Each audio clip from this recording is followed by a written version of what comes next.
All right, let's cut straight across to Chief Minister of Delhi, Arvind Kejriwal, on Unlock Delhi. Listening.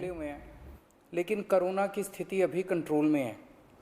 पिछले 24 घंटे में लगभग 400 के करीब केस आए हैं, 500 से भी कम हो गए अब केसेस। 400 के करीब केसेस आए हैं और 0.5% के करीब पॉजिटिविटी बची है, संक्रमण दर बची है। तो स्थिति काफ़ी कंट्रोल में है और भगवान करे ऐसे ही कंट्रोल में रहे। तो ये वाला जो लॉकडाउन पिछले हफ्ते ऐलान किया था वो सोमवार को सुबह 5 बजे तक है। उसके आगे भी लॉकडाउन जारी रहेगा, लेकिन काफ़ी सारी और एक्टिविटीज़ में रियायत दी जा रही है, उनको खोला जा रहा है। एक तो जितने बाज़ार हैं, मॉल्स हैं, उनको खोला जा रहा है ऑड इवन के बेसिस पे, कि आधी दुकानें एक दिन खुलेंगी, आधी दुकानें दूसरे दिन खुलेंगी, आधी दुकानें एक दिन, आधी दुकानें दूसरे दिन, 10 बजे से सुबह 10 बजे से शाम को 8 बजे तक, दुकान नंबर के हिसाब से, ऑड इवन के हिसाब से दुकानें खोली जाएंगी। दूसरा, जितने दिल्ली में सरकारी दफ्तर हैं, उन सरकारी दफ्तरों में ग्रुप ए ऑफिसर्स जो हैं वो 100% काम करेंगे और ग्रुप बाकी उसके नीचे वाले जो हैं वो 50% काम करेंगे। लेकिन जो एसेंशियल सर्विसेज में काम करने वाले कर्मचारी हैं वो 100% काम करेंगे और हर एचओडी डिसाइड करेगा कि किसको एसेंशियल सर्विस कहना है और किसको 50% करना है और किसको 100% करना है। जितने प्राइवेट ऑफिसेज हैं उन सभी प्राइवेट ऑफिसेज में 50% मैन पावर के साथ वो खोले जा सकते हैं और लेकिन कोशिश करेंगे कि ज़्यादा से ज़्यादा लोग वर्क फ्रॉम होम करें और अपने प्राइवेट ऑफिसेज कोशिश करें अपने टाइम को स्टैगर करने की, कि ताकि सब लोग एक साथ सड़क पे ना आए। दूसरी चीज़, जो स्टैंड अलोन शॉप्स हैं और जो एसेंशियल सर्विसेज प्रोवाइड करने वाली शॉप्स हैं वो ऑड इवन के बेसिस पे नहीं, वो रोज़ खुलेंगी। दिल्ली मेट्रो 50% कैपेसिटी के ऊपर चालू की जा रही है और ई कॉमर्स के ज़रिए जो सामान बेचने की प्रक्रिया है वो चालू रहेगी। तो मोटे मोटे तौर पे ये चीज़ों की रियायत दी जा रही है और मैं उम्मीद करता हूँ इसके बाद देखेंगे कि आने वाले हफ्ते के अंदर भी कोरोना की स्थिति अगर काबू में रही तो और कई सारी एक्टिविटीज़ को फिर उसके अगले हफ्ते खोलेंगे। थर्ड वेव कहा जा रहा है, एक्सपर्ट्स कह रहे हैं कि थर्ड वेव आएगी, कब आएगी, कितनी भयावह होगी, इसके बारे में किसी को कोई जानकारी नहीं है। लेकिन एक जिम्मेदार सरकार होने के बाद नाते हमारी जिम्मेदारी बनती है कि उसकी पूरी तरह से हम तैयारी करें, ताकि अगर थर्ड वेव आती है, अगर बहुत भयानक होती है, तो सरकार उस वक्त जनता के लिए तैयार हो। इसकी तैयारियां पूरे ज़ोर शोर से दिल्ली सरकार के अंदर चल रही हैं और कल लगभग 6 घंटे तक मैंने 2 अलग अलग मीटिंग ली, एक्सपर्ट्स के साथ बात की, जिन ऑफिसर्स ने अभी कोरोना के दौरान काम किया था उनके साथ बात की। हमने 2 कमिटीज़ बनाई हैं, उन दोनों कमिटीज़ के साथ मैंने बहुत डिटेल में चर्चा की। एक चीज़ हम लोगों को ये तय करनी थी, इस बार कोरोना की जो पीक आई थी, मतलब एक दिन में मैक्सिमम कितने केस आए, लगभग 28,000 के करीब केसेस आए थे एक दिन में, 22 या 23 अप्रैल के आसपास। अगली पीक कितनी हो सकती है? तो ये तय किया गया कि अगली पीक 37,000, एक्सपर्ट्स के साथ बात करके, ऑफिसर्स के साथ बात करके, सबके साथ बात करके, कि 37,000 पीक मान के इसकी तैयारी शुरू की जाए।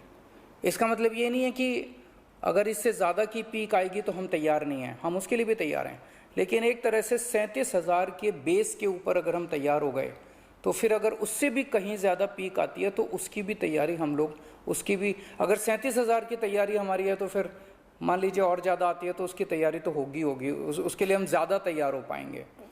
तो 37,000 को एक तरह से बेस माना जा रहा है। 37,000 की पीक की तैयारी के हिसाब से अब सारे कैलकुलेशंस किए जा रहे हैं कि अगर 37,000 की पीक आती है तो कितने बेड्स की ज़रूरत पड़ेगी, कितने आईसीयू की ज़रूरत पड़ेगी, कितने उसमें से बच्चों वाले होने चाहिए, कितनी ऑक्सीजन की ज़रूरत पड़ेगी, ये सारी चीज़ें, अब कितनी दवाइयों की ज़रूरत पड़ेगी, ये सारी चीज़ें अब कैलकुलेट की जा रही हैं। एक पीडियाट्रिक टास्क फोर्स अलग से बनाई गई है। वो पीडियाट्रिक टास्क फोर्स ये तय करेगी कि जितने हमारे ऑक्सीजन बेड्स होंगे उसमें से कितने बच्चों के होने चाहिए, जितने आईसीयू बेड्स होंगे उसमें से कितने बच्चों के होने चाहिए। जो बच्चों के होंगे उसके लिए फिर अलग किस्म का सारा इक्विपमेंट होगा, उसका अलग किस्म के मास्क होंगे, अलग किस्म का ऑक्सीजन का मास्क होगा, उसकी सारी चीज़ें अलग होंगी। वो पीडियाट्रिक टास्क फोर्स बना दी गई है कल, वो अलग से अपनी तैयारी करके अपनी रिकमेंडेशंस देगी। इस बार ऑक्सीजन की बड़ी कमी हुई थी और ऑक्सीजन की कमी की वजह से हम लोगों ने देखा कि कई बार ऐसे हुआ था जब ऑक्सीजन बेड्स नहीं मिले थे, ऑक्सीजन के लिए काफ़ी संघर्ष करना पड़ा था। अल्टीमेटली अपने को सुप्रीम कोर्ट के इंटरवेंशन के बाद केंद्र सरकार के सहयोग से अपने को ऑक्सीजन मिली, लेकिन जब तक ऑक्सीजन नहीं मिली तब तक दिल्ली में त्राही त्राही मच गई थी। अगली वेव अगर आती है तो हम नहीं चाहते कि इस तरह की दिल्ली के अंदर त्राही त्राही मचे, तो ये तय किया गया, इसकी तैयारी शुरू कर दी गई। 420 टन ऑक्सीजन की स्टोरेज कैपेसिटी तैयार की जा रही है।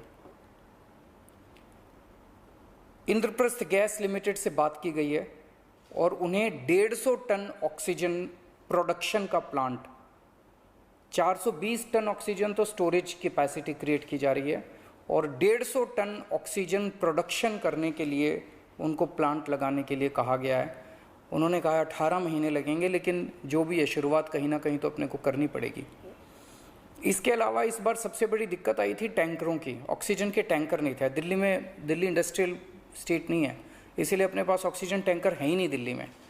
तो 25 ऑक्सीजन टैंकर्स खरीदे जा रहे हैं ताकि अगर इस तरह की दिक्कत आए ऑक्सीजन की तो हमारे पास अपने टैंकर होने चाहिए। 64 छोटे छोटे ऑक्सीजन के प्लांट्स लगाए जा रहे हैं, वो ऑलरेडी लग रहे हैं और हमें उम्मीद है कि अगले कुछ हफ्तों के अंदर, 1-2 महीने के अंदर ये 64 ऑक्सीजन प्लांट्स लग के तैयार हो जाएंगे। अब ये जो हमने डिसाइड किया कि 37,000 केसेस की पीक के हिसाब से हम काम करेंगे, तो उसके हिसाब से तय किया जाएगा कि कितने ऑक्सीजन बेड्स की ज़रूरत होगी, कितने आईसीयू बेड्स की ज़रूरत होगी। उसके हिसाब से फिर तय किया जाएगा कितने ऑक्सीजन सिलेंडर्स की ज़रूरत होगी। जैसे अभी थोड़े दिन पहले हमने 6,000 सिलेंडर चाइना से इंपोर्ट किए थे, तो और कितने ऑक्सीजन सिलेंडर्स की ज़रूरत होगी और कितने ऑक्सीजन कॉन्सेंट्रेटर्स की ज़रूरत होगी। अगले आने वाले 1-2 महीने के अंदर ढेर सारे ऑक्सीजन कॉन्सेंट्रेटर्स दिल्ली सरकार खरीदने जा रही है। दवाइयों को लेके 2 अहम निर्णय किए गए। एक तो ये कि इस वेव में ये देखा गया कि व्हाट्सएप खूब तेज़ी से, व्हाट्सएप के ऊपर दवाइयाँ खूब तेज़ी से प्रिस्क्राइब की जा रही थी और उसके ऊपर मतलब बात फैल जाए कि ये दवाई बड़ी अच्छी है, तो पूरे समाज के अंदर, पूरे शहर के अंदर, पूरे देश के अंदर उस दवाई की अफरा तफरी मच जाती है। तो एक डॉक्टर्स की और एक्सपर्ट्स की टीम बनाई जाएगी। अगर किसी दवाई की डिमांड होती है तो वो डॉक्टर्स एग्जामिन करके बताएं कि इस दवाई से कोरोना में फ़ायदा होगा कि नहीं होगा। अगर डॉक्टर कहते हैं होगा तो सरकार उस दवाई को मुहैया कराने की कोशिश करेगी, और डॉक्टर अगर कहते हैं कि ये दवाई बिल्कुल बेकार है, इससे कोरोना में कोई फ़ायदा नहीं होगा और लोग इसके पीछे भागना बंद करें, तो जनता को उसके बारे में जागरूक किया जाएगा कि इस दवाई के पीछे भागना बंद कीजिए। एक ये। दूसरा, जो जो इम्पॉर्टेंट दवाइयाँ हैं उनकी लिस्टें बना ली गई हैं, उसका कितना बफर, कितना स्टॉक चाहिए होगा उतना बफर स्टॉक क्रिएट किया जाएगा। अब एक्सपायरी डेट्स किस दवाई की कितनी है, एक्सपायरी डेट्स को ध्यान में रखते हुए उन सभी दवाइयों का बफर स्टॉक क्रिएट किया जा रहा है, ताकि अगर ज़रूर, और प्राइवेट अस्पतालों के भी आदेश दिए जा रहे हैं कि वो भी अपने बफर स्टॉक्स इस तरह से तैयार रखें ताकि अगर महामारी आती है तो हम उसके लिए तैयार रहें। इसके अलावा 2 जीनोम सीक्वेंसिंग लैब्स बनाई जा रही हैं LNJP हॉस्पिटल में और ILBS में, ताकि हमें भी पता रहे कि दिल्ली के अंदर जो भी वेरिएंट आ रहा है वो वेरिएंट कौन सा वेरिएंट है, पुराने वाला है या कोई नया वेरिएंट आ गया है, और हमें इस बारे में क्या एहतियात बरतने की ज़रूरत है, हम एक्सपर्ट से पूछ सकते हैं। तो ये बहुत सारी चीज़ें कल चर्चा हुई, ये कुछ चीज़ें मैंने आपको बताई हैं और आपको यही आश्वासन देना चाहता हूं कि आपकी सरकार पूरी तरह से 24 घंटे लगी हुई है इसमें। मैं उम्मीद करता हूं कि अब कोई तीसरी वेव नहीं आनी चाहिए, उसके पहले हम कोशिश करेंगे अपने लोगों को वैक्सीनेट कर दें, लेकिन अगर तीसरी वेव आती है तो लोगों को तकलीफ़ नहीं होनी चाहिए। इसके बारे में हम पूरी कोशिश करेंगे। नमस्कार। All right, phased unlock in Delhi right there. Chief Minister Arvind Kejriwal announcing private offices to open with 50% manpower. A whole host of announcements that have been made by Chief Minister Arvind Kejriwal on unlock in Delhi. Delhi Metro will be opening with 50% capacity. Markets, malls will be opening in an odd even formula from Monday. Delhi Metro is going to start with 50% capacity. Standalone shops are allowed to open, so you'll see a slow unlocking taking place. Private offices can call their 50% staff back into office too. So Delhi is slowly unlocking. We'll get you more on this story, but this is the big announcement. These are the